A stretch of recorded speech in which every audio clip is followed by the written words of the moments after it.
Hey, everybody, Kevin here with Pursuing Pixels, and welcome back to another edition of Save It for the Cast, and you know the drill by now. This week, we got the full crew in the house once again, John Randall and I, and we're mostly going to be pretty much talking exclusively some more Switch 2 first impressions. This is just some more conversation that we had prior to recording our last, numbered episode that was out just last week, where we talk a little bit about our Switch first impressions, Switch 2 first impressions, that is, along with like some Mario Kart World, but here we're just kind of like talking about, Randall and I and John, of course, chiming in as well. But we're talking about just a few of the things we fired up, like checked out a little Breath of the Wild with the new update. I fired up Lonely Mountains Downhill, mostly just touching on a bunch of this stuff. We talk about, 4K resolution and 60 frames per second. Even make some WarioWare predictions for like what the, a game that might use the, mouse controls as time goes on. And just kind of, mostly just talk, Switch 2, first impressions, some disappointments still. That's mostly what I was kind of leaning into. And honestly, after having it for about a little over a month now, I'm still mostly, still in that same camp. I'm not disliking it or anything like that, but I just really was expecting a little bit more of a noticeable or substantial upgrade. Obviously, the only real Switch 2 game, which we talk about here in the conversation coming up and also in the actual episode, I think, proper, but like Mario Kart World is the only like actual Switch 2 game that I've played. So, I'm only playing either the games that like Breath of the Wild that got the Switch 2 updates, some of the games that even got like a free patch. I've just been kind of firing up all sorts of random things, but still just, I'm noticing that like the load times aren't a huge improvement still with like some of the games that I, remember having longer load times on the regular Switch. And even we talk a little bit about the screen protectors and stuff like that, and Randall having picked one up and not had put his on yet, and I had not gotten one yet. One of my buddies offered to give me one, and I just still haven't picked it up yet. But I mean, I've barely taken this Switch out of the dock at all, and I already have a little scuff like right in the center of the screen, or like a little light scratch. And the only thing I can presume it's from is like when I'm, it doesn't fit snugly in the dock. So whenever I'm swapping in like a new cartridge, I think it's like kind of like just lightly rubbing against the, front of the dock or something like that. There's no rough edges or anything like protruding from the inside of the dock. But like I said, I've really not taken it out of the dock much at all, other than to just like look at the screen a couple times. But I haven't like played it or left it in my bed. Like I said, I've been mostly using my regular Switch, which I'll get to as well in the upcoming conversation. But yeah, my regular Switch has just been like my bedroom console to just like, I feel like playing some of the retro stuff on the online service, or just feel like, picking up a random game. And I've been loving using like the cloud save, between the two platforms. Like I said, I'm not by any means disappointed with my Switch 2. But I am not noticing like, as much of like a next gen upgrade that I thought I would. But nonetheless, I've been playing a ton of stuff on my Switch 2 lately. One of the games that I've been playing a ton of is Cuphead. Surprisingly, I actually just polished off the second world of that game. I think there's 3 worlds total, maybe even 4 worlds, because I think it does say like final world. I know there was some DLC that was added along the way with that game, and this physical version on Switch that I have includes everything, all the DLC that was added along, ever since the game came out. So I don't know where like the breaking point is from the original game and the stuff that they added. But nonetheless, I've cleared the first 2 worlds of all the bosses, and there's usually like 1 or 2 like run and gun stages. I also forgot that there's like typically like a more of like a, they're all like it's a boss rush game, which was always my biggest disappointment with the game, which I think I talked about before when I briefly brought the game up. But I've been pretty hooked on this one. I don't know what it is about. Well, I guess I do know what it is. It's like the art style, the presentation. But a lot of times what I was going to say is like, I don't know what it is. A lot of times with these tougher games that are meant to be like super brutal and try them again and again and again and, learn the patterns, get the memorization down. That just tends to not be my kind of game these days. But I feel like they have the difficulty set, at least for my skill level, just perfectly where I'm playing on like just the regular difficulty. There's also an easy mode that you can pick. And I love that you can pick it per stage. You can, if you're having a tough time on one, you can go, okay, I'm just going to clear this one on the easy mode. Maybe I'll come back to it later. But for now, I just want to like make some progress. But like I said, I've just been sticking to the normal difficulty and honestly having the most trouble with the run and gun stages that have a little bit of platforming. I guess the bosses typically do too, unless it's one of like the shoot 'em up stages where you're playing in like the little airplane or whatever, which I really like those a lot as well. I just feel like there's just enough variety in the game, and like the 2 different weapons that you can pick from, that you can swap between. You can obviously buy more and more, but I honestly even just talked to one of like the NPCs on like the overworld map, and they're like, hey, I recommend like, trying different weapons out against different enemies, and I'm always like kind of sticking to my defaults, and I'm like, you know what, yeah, maybe I should like spend some coins on like the shotgun, even if I don't think I'll use it most of the time. Like maybe there will be one boss that, it's worthwhile to splurge on that and have that as an option, so I can like do some heavy damage up close or whatever it is, whatever it might be. But there's definitely been a handful of bosses that have tripped me up along the way so far, but nothing terrible to where I've been playing for like hours on end on the same stage. Again, I'm only about halfway through or maybe 2/3 of the way through the game, but I'm really having a blast with that one. And then I really think that playing a bunch of that lately really paid off, because I went to go, I meant to record a handful of videos the other night, but I ended up only recording one. I fired up Gunstar Heroes on the Sega Genesis. Well, actually, I fired it up on the Switch Online expansion pass. But I fired that up and meant to just play like, I'll just play like 2 or 3 levels until I, run through like 3 continues or something like that. And I did end up running through all of those, but in 6 credits, I ended up beating the entire game, which was like a little over an hour. And I just forgot how amazing that game is. And actually, after playing a bunch of Cuphead before that, you can really see that Cuphead, is obviously inspired by a ton of different run and gun games, but I really feel like Gunstar Heroes is like one of the bigger inspirations for that game as far as the gameplay goes. Like just all the different weapons you can get, the way that you can have 2 different weapons and kind of cycle between them. You can't actually combine the 2 like you can in Gunstar Heroes, but just, I don't know, a lot of the different elements of that game, and like just the big, huge, bombastic boss battles and stuff like that, just really remind me of Gunstar Heroes. But yeah, back to Gunstar Heroes, like it's just insane how much is going on in this game. Again, I'm playing it on Switch, but I have played it on original Genesis hardware before, and it is just nuts how much they have going on.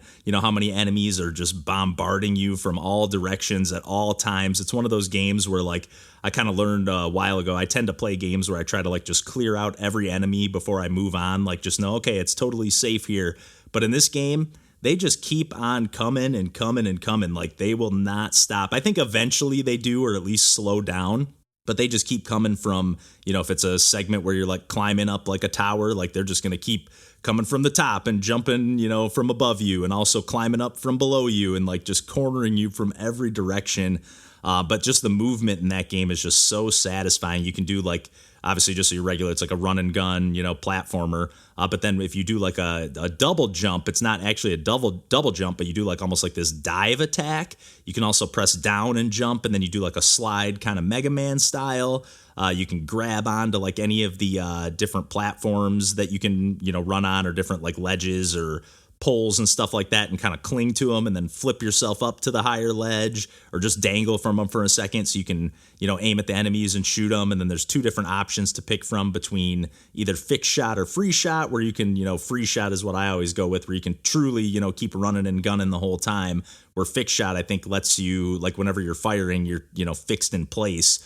Almost like as if you were like in Super Metroid, like holding down the shoulder button. Actually, I don't know if they added that in that game, or if that was in the later like Game Boy Advance games and stuff like that. But nonetheless, like how some modern games will add in that feature where you can hold down a shoulder button to lock yourself in place, and then totally use yourself, the joystick to freely aim 360 degrees, or maybe in, in a retro game case, maybe it's just like octo-directional. But nonetheless, Gunstar Heroes seems to give you that full 360 degree, and it's just so fun to like combine the different weapons. You get to pick one as like your main weapon, and then as you play through the levels, you can pick up more, and then you can even swap out your main one that you started with if you want to. If you're like, hey, you know what, I'm going to get the double flamethrower, which I tend to actually never go for the flamethrower weapons. I tend to go for the chaser, and the laser weapon combined is just so powerful. It can be a little bit annoying how it chooses to auto-target sometimes, but for the most part, it just is so much fun. I really, really love that game.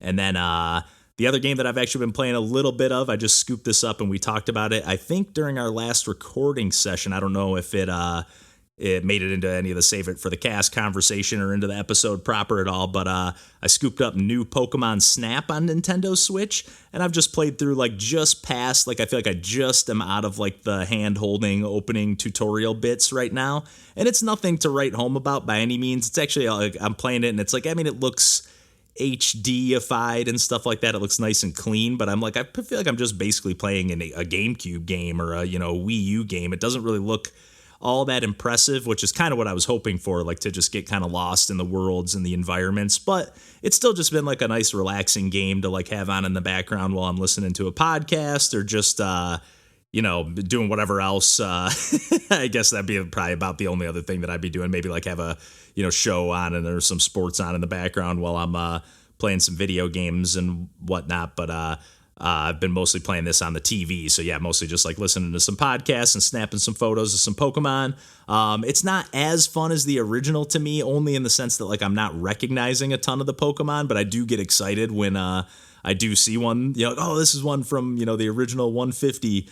Or even I guess I recognize a few from beyond that, but some of the maybe like the starter Pokemons from some of the games that came out after the original series, Red and Blue or whatever. But yeah, I'm having fun with that one. It's nothing, like I said, to write home about, but it's still a good time. And then the other game I just wanted to kind of mention real briefly. I've been playing a handful of other things. I was going to mention Metroid Samus Returns, which I've been playing on the 3DS. I even played a little game in Wario a little bit, actually just before sitting down to record this intro. And they added Super Mario Strikers to the Nintendo Switch Online expansion pass via the GameCube games on Switch 2. God, that's a mouthful to spit out, but I just wanted to mention, which I just learned this today. I thought this because I really love Super Mario 3D World and Super Mario 3D Land in particular on the 3DS, which is one of my favorite, if not maybe my favorite 3D Mario game. It's a toss-up between that and Mario Galaxy. But 3D World, I felt like I remembered like, oh, I love this one almost as much as 3D Land, just like not quite as much. But when I got the Switch version, I played just a little bit of it and mostly leaned into the new Bowser's Fury edition, which I talked about on the podcast. But then when I've gone back to play, I did like a short video or stream of it, and then I've gone back to play like maybe the first world and maybe a tiny bit more on the Switch version of Super Mario 3D World. And I was like, man, I really don't remember the game feeling this fast. Like Mario just is like off to a dead sprint like immediately, and it like makes the game feel like a little bit different than I thought I remembered. And I was like, oh, I must have misremembered the game. And I don't remember what I ended up like looking up online the other day or this morning. And I stumbled across a Reddit thread that mentioned that they actually did speed up like the character movement speed, and that like the Wii U version of the game is quite a bit slower. Like I would say it's like between 15-20%, maybe even a little bit more. Like you can, how much they sped it up in the Switch version. And in turn, it just kind of like, I don't know if it throws off the timing or what it does exactly. It just kind of makes the levels feel like almost a little insignificant, almost a little bit how it feels when I rip through like Super Mario Brothers 3 levels now.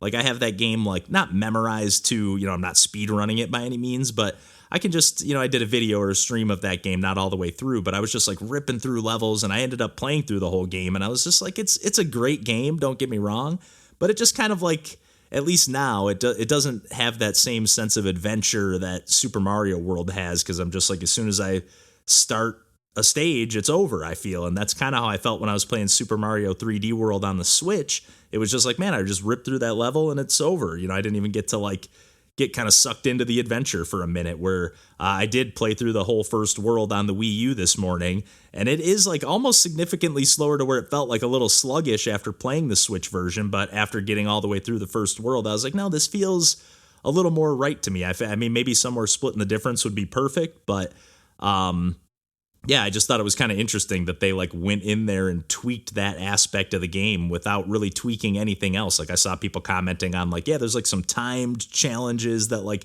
obviously with you being able to just run 20% faster or whatever, like it's just going to be a bunch easier. But even certain challenges where you have to like run and grab the coins in a certain amount of time, those were like technically easier to cover the ground, but it was sometimes harder to, thread the needle and stay in line with the coins because you're just moving so fast. So anyways, I just thought that was interesting. I had no idea that they made that tweak to Super Mario 3D World on the Switch. And I'm glad I hung on to my copy. It's kind of, for a little while, I was kind of the mindset, oh, if I have a good remake edition of a game, like I'm just going to get rid of the original version. But now I'm like, oh, if they're going to make little weird tweaks like this that they don't even fully advertise, or maybe they did and I just wasn't paying attention, I better hang on to those original copies just to, make sure that I can, if I have a way that I prefer it. Because like I said, I don't know, at the end of the day, I don't know which one I'm going to care for more. But when I did play the Switch version, I was like, man, I don't really like this game as much as I thought I did. And maybe it does boil down to just that slight change. So I'm excited to kind of revisit it a little more on the Wii U here and see if I can kind of switch gears. But I was even planning on talking about some Punk Cake stuff that's been coming out lately, which I haven't even had a chance to play. So probably better that I don't get to it just yet and maybe save it for the next one. But yeah, I've done more than enough rambling here, and we've got a relatively longer, nothing crazy or anything, but a little bit longer than usual chunk of conversation coming up, talking the Switch 2, first impressions, gripes, and, positive thoughts as well. But yeah, I'll kick it over to John Randall and I for the rest of the episode here. And until next week, we'll catch you then, and take care.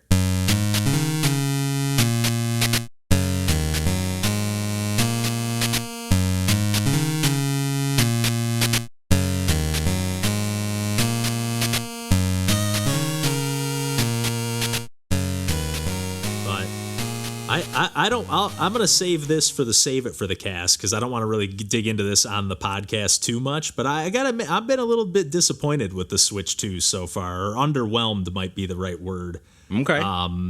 It's not really like I was playing the other day, one of the games, I probably won't talk about this, I'll talk about it or save it for another time maybe, but I picked up that second Grapple Dogs game, or Grapple Dogs sequel, which is called Grapple Dogs Cosmic Canines. And so I started playing it, and at first I thought my controller wasn't working. It was I thought it was eating the input when I would select a level. And so when I select, and this is obviously just a regular Switch game that I'm playing on the Switch too, but when you select a level, it freezes for a quick second, and then it loads into the game. But then I watched on some video on gameplay online on Switch, and I was like, okay, it does that on there. But then I picked up my Switch handheld and I played a few levels, and it didn't do that at all. So I was like, what the hell is going on, man? I just really feel like some of the load times have not been a huge improvement for what I expected, and I'm just like, man, I'm just it kind of feels like I just got a slight little upgrade to the Switch. I'm a little disappointed, I gotta say. I'm not getting juiced, and I the only actual Switch 2 game I've played is Mario Kart. And then I guess I booted. And I booted Breath of the Wild for a minute too. I did too. With the update. I messed around. Did you go take a look at it? Did you go to the Deku Forest to see if it was if that didn't have the frame rate drop? Because that was the place. No, that's the place that that just chugged on the original Switch. Definitely. Yes. I didn't even think of trying a specific thing. Yeah. I just booted it up warped to a tower and jumped off of it with my paraglider and was like, oh yeah, this looks sweet. And then just stopped. Because I knew I was just bouncing around, but I did mess around with it a little bit. The loading's definitely better on that, but obviously it's become a Switch 2 version, effectively. It was. There. So that makes a difference. I was playing it, and I'm assuming you were probably playing it off of the physical cartridge though too, which I've heard that's a worse loading time, even if you're playing I actually looked up a video online because I've been because in the back of my head, I was expecting it to be a certain amount better. So I'm maybe I got a lemon. Maybe it's not working quite right or something, But then I do play games I did boot up Lonely Mountains Downhill, and it runs like butter. Nice. Like butter. So I'm this is for sure working better. Risk of Rain 2 got an update, and some people are saying it even is running in 120 frames per second. Bonkers. I don't know if that's true or not. I don't even know if I like 60 frames per second, to be honest. I want to just give me 30. Who are you, me? I just don't like it. It's too smooth. It's it almost makes me look it almost makes it look to me. That it when does you not watch look the motion smoothing. Yes, it does a little bit. It does a little bit. It looks like you're watching behind the scenes footage instead of the actual game. It just loses that that filmic quality to it.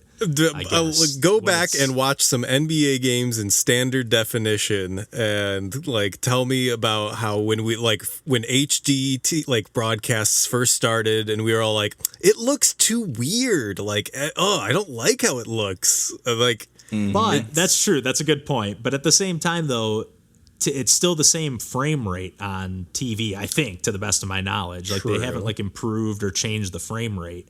And just something about higher frame rate, I don't love it. It looks smooth and it looks cool, but it doesn't get me that pumped.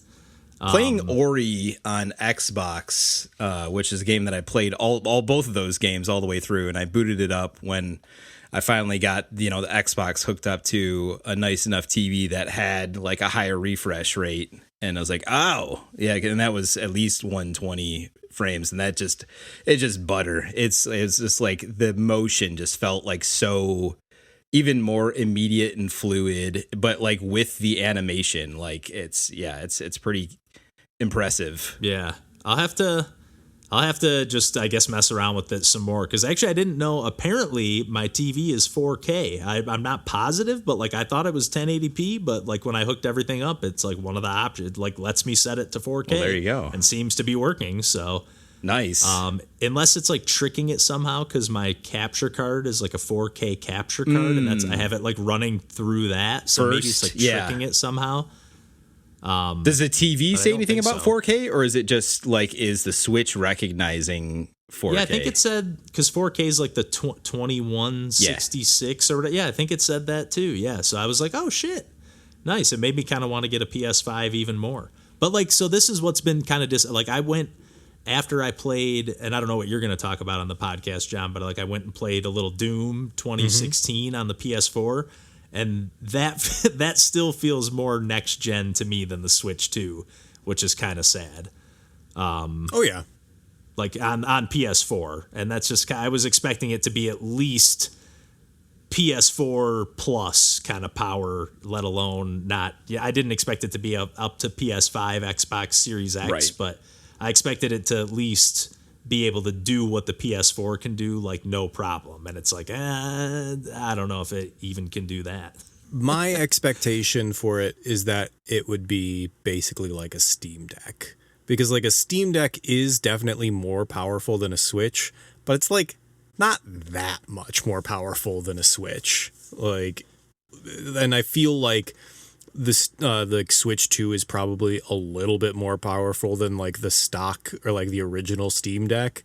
So like I feel like it's just like incremental increases, which are, I'll be honest, like not that visible to me, at least. I don't know. Yeah, we're basically in like the phone upgrade sort of environment here to some degree. Yeah, with that's kind of how it feels. Yeah, that's kind of how it feels. And honestly, to be fair, that's like I'm sitting here like contemplating a PS5, and that's honestly what I'm wanting it for, is like I just kind of want to upgrade my PS4 and like have access to the games that are on PS5, and that's kind of what I'm getting out of the Switch. I just want to upgrade my Switch.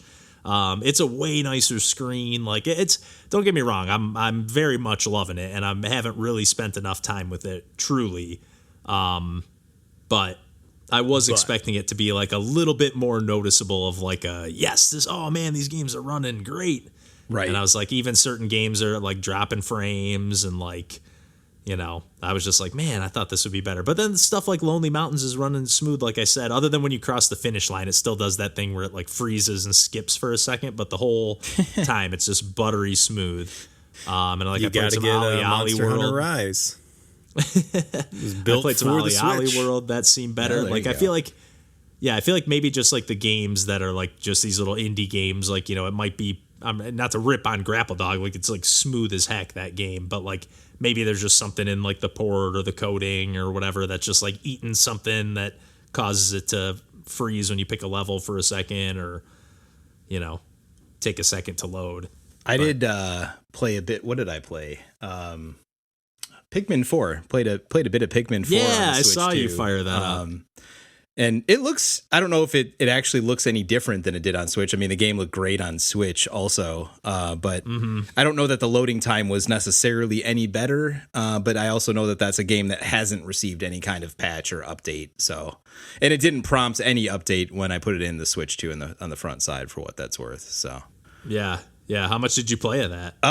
Like beforehand, like on Switch, I played a decent amount, and then played it on Father's Day for like, I don't know, a good like hour or so. Played another like cave or whatever in a couple of days, and I'm like, this game's awesome. I love that game. Nice. Yeah, it's weird. That's funny. I've been having like an itch to go back to that one too. It's so good.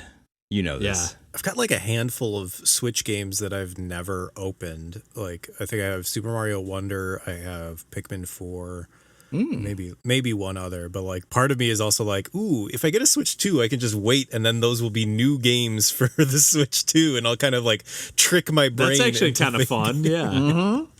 That's real fun. I actually like that a lot. Games that more likely than not will have some sort of patch at some point. Well, I think Wonder already got one. Oh, sweet. I think. I can't remember for sure. But a few of the Mario games did. I know I might be wrong about that, actually. I think it might have just been Odyssey, 3D World, and New Super Mario Brothers U. Yeah. I think. I definitely saw that the one, what's it called? The one with Bowser's Fury. That one got a official update. Yeah, that got like they added like that game share feature where like if somebody like one person owns the game, like kind of like in the DS days where like other people could play with you just with their Switch. I think that's what it means. That's cute. With the game share, which is pretty cool. Yeah, that's like really that. awesome if they're bringing that back. Yeah. Yeah. And I kind of like it's actually kind of a pain that you have to keep like swapping it, but right at first I like packed up my regular Switch, I put it like, oh, I'm just going to pack this up, figure out what I'm going to do with it. And then I was like, you know what? I'm just going to like hook it up in my bedroom because a lot of times I'll like bring my Switch with me into bed and just like leave it like on the pillow next to me. And like this like new Switch 2 screen is like so nice. I'm like, man, I don't want to mess this thing up at all. So I was like, I'm not going to mess with that. I'm just going to play my regular Switch in bed, and like I don't even have it hooked up to a TV or anything. It's just like on the dock on my desk. And then I'm like, I'll just grab it out of there, play it in bed, so it's all charged up. But it's actually pretty cool, like swapping the virtual game cards. Like it just goes like, which account do you want to use? And then it just verifies that you're signed in or whatever. And then it's like, does like this little animation where it pops the card into your other system. It's just kind of cool. Yeah. And that works pretty seamlessly then? Yeah, to go back to the Switch and do that? Yeah. I haven't had any issue. And then go back and forth. Like I've been playing Grapple Dogs like a little bit on the TV and then a little bit on the Switch in my bed and then back and forth and just using like the cloud save to share it. Nice. You had to like it prompted me at one point, like, do you want to turn on the cloud saving? Like once I started playing back and forth, and then I was like, yep. And then it just so far seemingly has, done it without fail. Nice. Swapping between, I think I've gone back and forth, 1, 2, back and forth 2 full times now. So I did grab a screen protector for Switch too. I haven't put it on yet, and I did actually grab. I did make a Nintendo Online store order recently because I did buy a second dock because I want to do the bedroom thing with that too. Nice. Let's set that up. Haven't got there yet though. The dock even feels a little bit chintzier, doesn't it? A little bit, yeah. The original dock was pretty chintzy. I know. This one's even chintzier. Like the little flap that like flaps down on the regular dock. Like this one just isn't a flap. Like it just pops off and then pops back on. It's like, I don't know. Oh, for the cable management stuff? Yeah. I was having a tough time because I had already like set Getting that up and I have it right next to my TV, like higher up, and I was like trying to get that back up and like get on there, man. I know it's like the tiniest little clasp, like to latch it on there. I was like, come on, man, because then the cables kept riding up the thing, and then they would get stuck. I'm like, get out of here, man. That flap worked way better. Yes. The OLED Switch did come with a better dock. I'll say that. Oh, really? Yeah. I didn't know that. Yeah.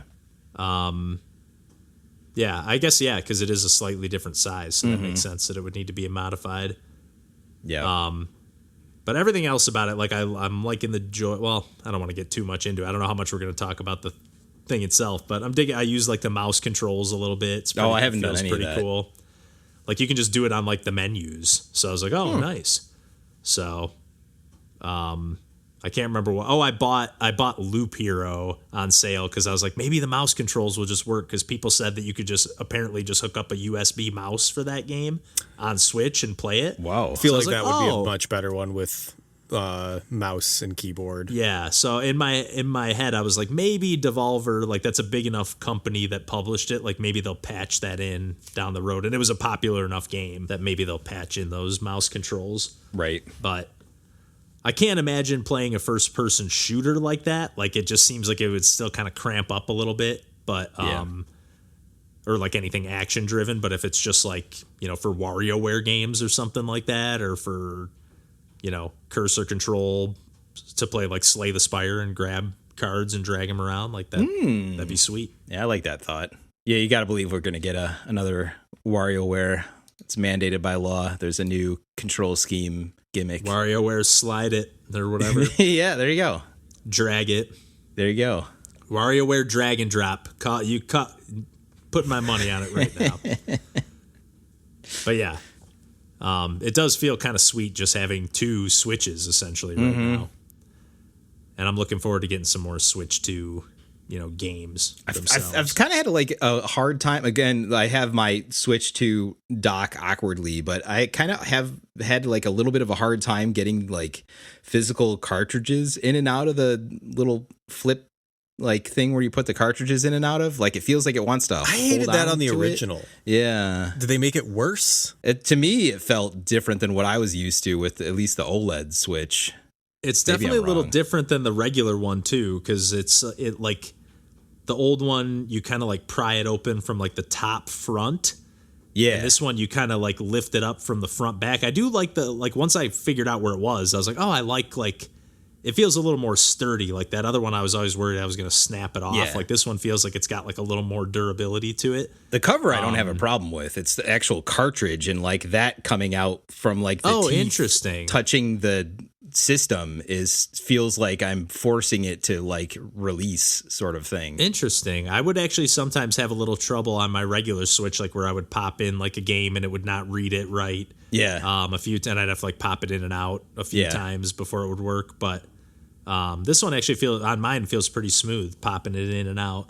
So I also remember for the original Switch, like having it crash a bunch, like in the first year that it was out. Like I remember like playing games crash? that would just like playing Disgaea 5, I think, on it, and like it just made it overheat to the point where it would shut itself down. Numbers went too high. Yeah, too much. And math. and I just never had that like issue after a year. So I do think that there's probably going to be some like firmware updates that will probably like massively improve the Switch. At least I'm hoping. Yeah. Because thinking about how like the original one changed over the years, but yes. And they did improve it quite a bit.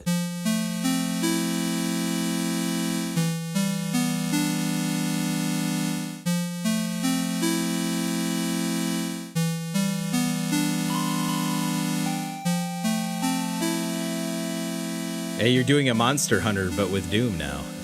I'm doing this with every series because, like, let me tell you, this is not going to be on the podcast, but I've been downloading all of the older Elder Scrolls. That would be fascinating. I've never played Daggerfall. I love that. That's disgusting, but that's wonderful. Yeah. Yeah, especially once you get your rig, you can just load up Daggerfall on it. Yeah, see put it through the paces. Run it at 4K. Run Daggerfall to really push a new computer to its limits. Let me really see how this thing. What did Daggerfall boot from? Did you have to put in a DOS prompt to get Daggerfall to? Is that era we're talking about for? I don't remember. See, 96. So that's later than I thought it was. 1996. That is also way later than I thought it was. It was released on September 20, 1996 for MS-DOS. So never mind. Yes, you could absolutely DOS prompt your way into starting that game. I used to love that. It kind of made you feel, that just felt kind of cool to boot a game that way. Yeah. Like it felt like you were just like hacking into the computer. Coder. To play a game. Look at this. I used to love that. Okay, so we never had it, I don't think, at my house, but at my cousin's. So Arena was the first one, and that was 94. Arena? Yeah. And that was also MS-DOS. Scrolls Arena, it's called? Mm-hmm. That's a weird... Yeah, I know. It seems weird to me. I mean, it's a like dungeon crawler. It's like almost looks like Doom. Yeah. Yeah, I've never really played. I think Doom 2016 is really the only one I've ever played. Other than I think I've played the original in some version of it at some point. But like for the longest time, that was basically my that and Chex Quest. Like I played Chex Quest way more than I ever played Doom up until 2016. That's amazing. It is amazing. It's so good. Hilarious. Chex Quest is so good. I know we talk about it all the time on this podcast, but it's such a fucking insane game. It is. It's the whole thing about Chex Quest is insane. Yeah. It's insane that they gave away a full ass first person shooter video game away in a box of cereal for free. Yeah. Oh my god. Yeah. And then, like, instead of, like, the blood, they just had slime. Yeah. You use your spoon. Amazing. God, yeah, Spoon was the... Oh, my God. I gotta play Chex Quest again. I could run that game pretty well on the computer that I happen to have, too, which I was very pleased about in that moment. I was just like, we have to buy this. We need to buy Chex cereal today at the grocery store. I have to have this.